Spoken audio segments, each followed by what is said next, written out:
Pria tunawisma itu mengambil nomor antrian dan kemudian minta izin duduk di kursi samping pria kaya. Namun orang kaya itu bersikap seolah risih dengan kehadirannya, sehingga dia memilih duduk di kursi yang lebih jauh. Berikutnya, pria kaya itu menutup hidung sambil mencibir bau badan pria tunawisma dan merendahkannya sebagai pria tak berguna. Bahkan dia tak memberi kesempatan ketika pria tunawisma itu akan bicara. Tak lama petugas rumah sakit memanggilnya karena antriannya sudah tiba. Rupanya pria kaya itu sudah 2 tahun menanti pendonor ginjal, dan saat ini si dokter mengabarkan bahwa pihaknya sudah menemukan pendonor ginjal yang cocok untuknya. Bahkan menurut si dokter, pendonor itu sendiri yang datang menawarkan untuk didonorkan ginjalnya, sehingga pria kaya itu merasa gembira. Tak lama si dokter pun memanggil pendonor yang dimaksud, dan rupanya orang itu adalah pria tunawisma yang baru saja dia rendahkan. Saat ini pria kaya itu masih bersikap angkuh karena beranggapan pria tunawisma itu akan mendonorkan ginjalnya demi uang, sehingga dia menyuruh si tunawisma untuk menyebutkan harganya. Namun pria tunawisma itu menolak dibayar dan berusaha meyakinkan kalau semua yang dia lakukan bukan karena uang. Dia kemudian bercerita bahwa dulunya dia memiliki keluarga yang mapan, namun kemudian ginjal istrinya rusak sehingga memerlukan pendonor, dan kebetulan pria itu memiliki golongan darah yang langka sehingga tidak bisa menolongnya.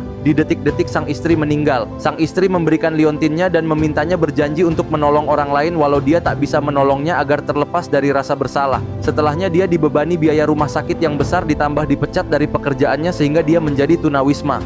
Namun dia masih ingat janji pada istrinya dan harta yang dimilikinya saat ini adalah ginjal, dan dia memutuskan untuk mendonorkannya. Mendengar itu orang kaya ini menjadi terharu dan meminta maaf karena sudah berlaku buruk berlebihan. Dia juga meminta si pria untuk mengajukan permintaan atas perbuatan baiknya, dan si tunawisma itu hanya memintanya untuk melakukan perbuatan baik. Tak lama kemudian proses donor pun selesai dan si dokter mengabarkan bahwa prosesnya berjalan lancar. Si dokter juga memberi kabar yang mencengangkan bahwa orang kaya itu sudah memberikan sumbangan pada yayasan sebesar $400 juta atas nama pria tunawisma tersebut. Bahkan orang kaya itu menitipkan selembar surat ucapan terima kasih dan menawarkan pekerjaan di perusahaannya dengan gaji yang besar, sehingga pada akhirnya pria itu terharu bahagia dan merasa bersyukur atas amanat baik mendiang istrinya.